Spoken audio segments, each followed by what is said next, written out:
Zee 24 तास एक पाऊल पुढे। शिक्षण हक्क कायद्याला पुण्यातल्या इंग्रजी माध्यमाच्या बहुतेक शाळांनी हरताळ फासलाय। या कायद्याअंतर्गत दुर्बल घटकातल्या विद्यार्थ्यांसाठी 25% जागा राखीव ठेवणं आवश्यक आहे। मात्र अशा बहुतेक शाळांनी या जागा भरलेल्या नाहीत। विशेष म्हणजे या मुजोर शाळांवर कारवाई करायलाही टाळाटाळ होतीये।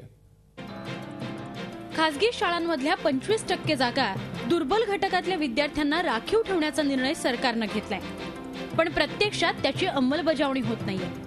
पुण्यातल्या शाळांमध्ये अशा 2475 जागा आर्थिकदृष्ट्या दुर्बल विद्यार्थ्यांसाठी उपलब्ध झाल्या आहेत, पण त्यातल्या फक्त 300 जागा भरल्या गेल्या आहेत। 15 दिवस अतिरिक्त वाढवून तुम्ही पुन्हा प्रवेश द्या या विद्यार्थ्यांना।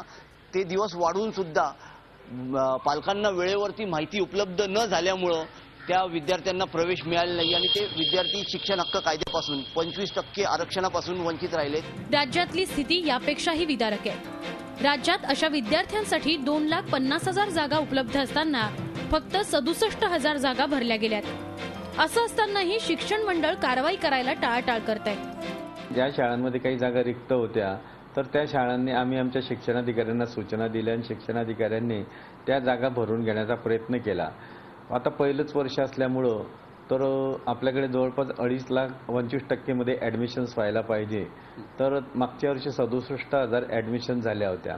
मात्र यावर्षी मला खात्री आहे की 2.5 लाख ॲडमिशन होते। एका कल्याणकारी निर्णयाची मुजोर शाळांनी पहिल्याच वर्षी वाट लावली आहे। पालकही अजून या निर्णयाबद्दल पुरेसे जागरूक नाहीत, त्यामुळे प्रत्येकाला शिक्षणाचा समान हक्क देण्याची जबाबदारी समाजातल्या सगळ्यांचीच आहे।